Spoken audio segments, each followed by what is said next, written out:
What is up, guys? It is Quinn here, back with another video, and today I'm going to be talking about the best fantasy football draft target in every round of your fantasy drafts. So I'm using 4for4 ADP, in my opinion, the best consensus ADP resource out there, and then I'm going to be going through rounds 1 through 12.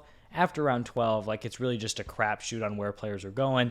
ADP is just all over the place. So round 1 through round 12, the best target available in each round, the best overall value. Some rounds I may throw in a few different players, just because I think there's a few options available, but I'll try to limit it to just one. So let's just jump right into the video. Starting off here in round 1, I do think, there are some decent values here. I'm a big fan of Christian McCaffrey at the 102. He's my clear number 1 overall player. But the guy I'm going to label as the best value is going to be Justin Jefferson. Right now, he's going off the board at the 105 and the wide receiver 2. For me, Justin Jefferson is my wide receiver 1. He's at worst my 103. I think you can make an argument for him at the 102. I think he has that kind of ceiling.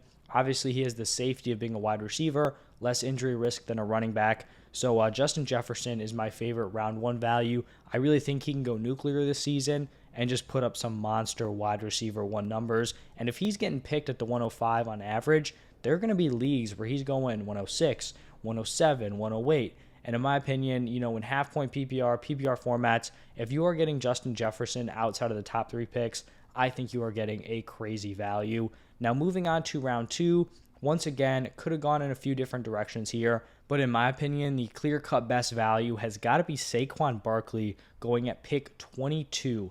At this point in the offseason, if you are drafting Saquon Barkley at the 2-3 turn, you are getting a massive value. In more competitive leagues, Saquon is starting to go at the 1-2 turn. His ADP is rising a ton, but I know there are still some big-time platforms like ESPN where Saquon Barkley is like a 3rd round value. If you're getting him back into the 2nd round, Saquon's a steal with the upside he carries this season. So Saquon is my clear-cut round 2 favorite value.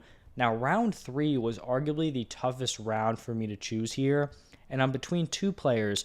For me, it's between Leonard Fournette and Michael Pittman. Right now, Leonard Fournette is going at that 2-3 turn, pretty similar spot to Saquon.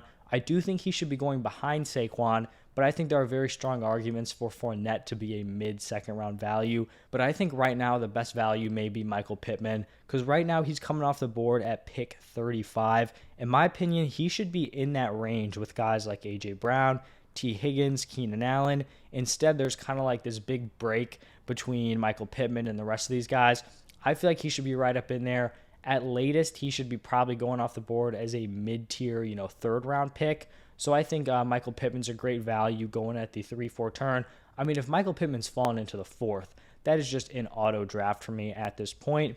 Now, moving on to round 4, I like a few different players here going at the back end of the 4th round, and I'm going to give 2 here. Can't choose between these 2 players. For me, it's Travis Etienne at pick 45, and it's Deonte Johnson right after him at pick 46.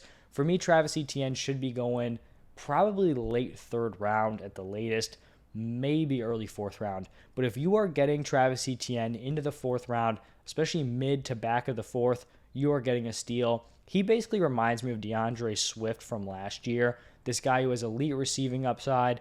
There's some uncertainty on the role, some uncertainty with the offense, but I really think Travis Etienne can have a monster season. And then for Deonte Johnson, I've been high on him all off season long. I think a lot of people are discrediting his performance last season.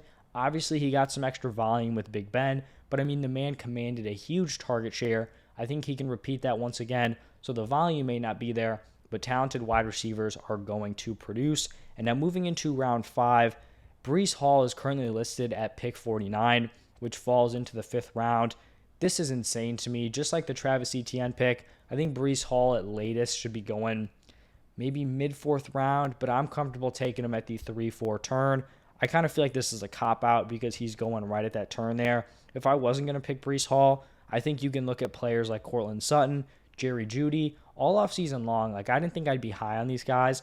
On Underdog, I may not even have a single share of Cortland Sutton or Jerry Jeudy, but at this point, if they are going round 5, I think they're totally palatable at that price and can give you some big upside. So Breece Hall, if you think he's going in the 4th, 3rd round, then I'll throw a Cortland Sutton or a Jerry Jeudy out there. Now moving into round 6, this was honestly a really, really tough round to choose one player. I'm not even sure if I can do it. I just think there are a ton of values at wide receiver here. Guys like Chris Godwin, Marquis Brown going early 6th round. You have a guy like Juju Smith-Schuster going mid-6th. Michael Thomas going late 6th.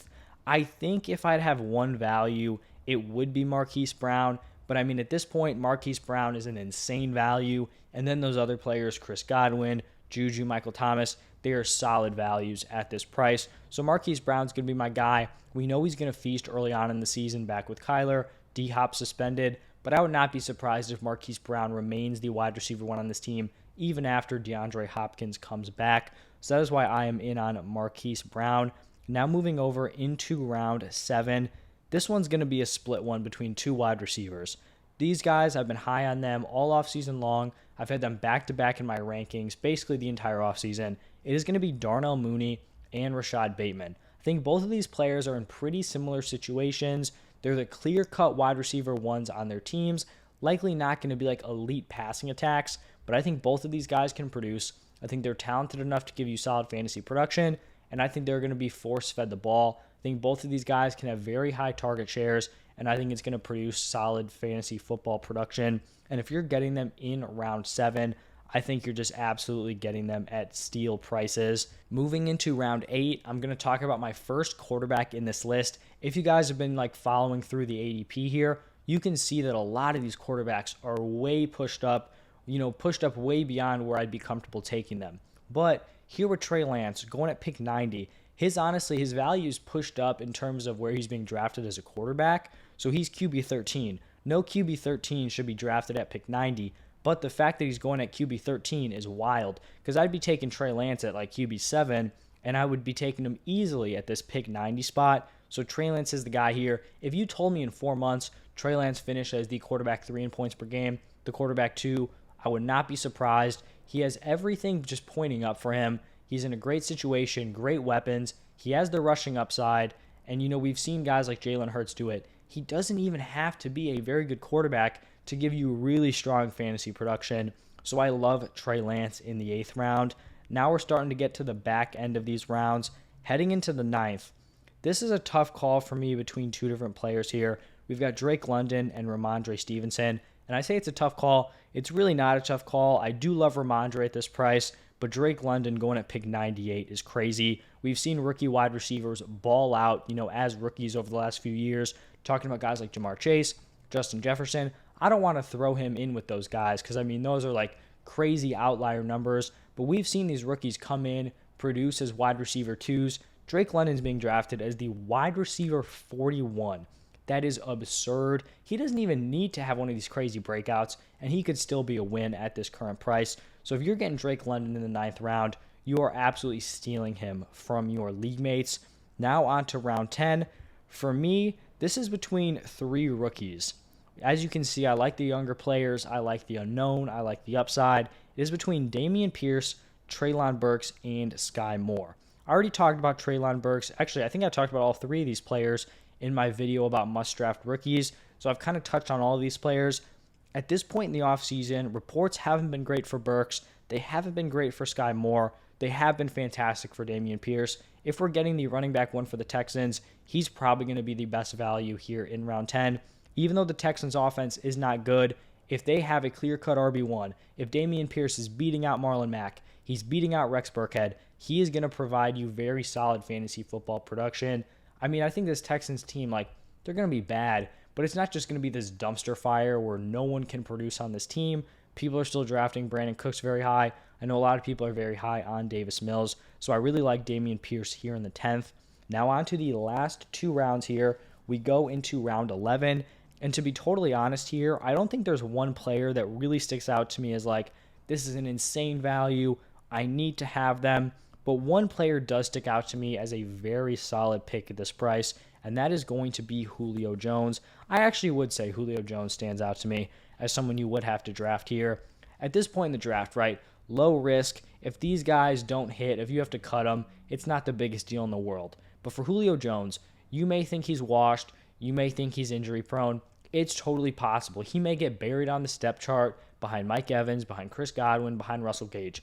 All of that is totally possible. But when we're looking at like a guy who could really have a career resurgence here, and I don't even know if it's a resurgence because he's had one down year. His last year with the Falcons, he was injured a bunch, but he was still producing at a high-end wide receiver 2 level. If he still has that juice in him, we saw Antonio Brown dominate last year, was a wide receiver 1 when he was on the field.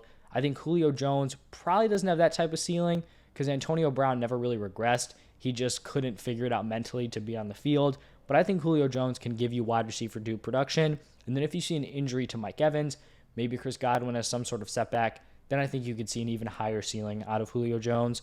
Now on to the 12th and final round. This is a tough call between 2 players here. I talked about Isaiah Spiller yesterday, so I think I'll talk about Michael Gallup here. I've been interested in Michael Gallup all offseason. He's one of my most owned players on Underdog. I don't really understand this idea where Michael Gallup has kind of just been thrown away. I wonder if it's connected to the CeeDee Lamb hype. Like, Lamb is just so good, Michael Gallup isn't going to have a role.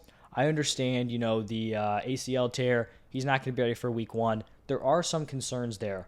But, I mean, Jalen Tolbert is being chucked up draft boards, and I think he's a decent pick, but in, like, competitive leagues, this dude is going, like, I think, like, round 9, round 10, probably more round 10, round 11 maybe. But at this point, like, Tolbert has done nothing. He was not an insane prospect. He's someone where he's going to have the opportunity. But a guy like Michael Gallup, who has produced, given you solid fantasy football production, obviously he may not be 100% of himself, coming off of that ACL, but I think he's someone who should be targeted more. Also, you're probably able to toss him on your IR and then pick someone else up, pick up a handcuff, pick up a backup quarterback, whatever you want to do. So I'm going to go with Michael Gallup here. I think if he's like 95% of himself, he's going to have a very strong role in this offense. The Cowboys like to spread the ball around. We've seen the last few years, Cooper, CeeDee Lamb both involved. They got Dalton Schultz involved. The running backs catch passes. They like to spread the ball around. Michael Gallup will benefit from that. So those are the 12 of my favorite targets, 12 plus, probably like 15, 16, somewhere in there. Let me know what you guys think about these values. Do you agree? Do you disagree? Let me know why down below, and I'll see you guys in the next one.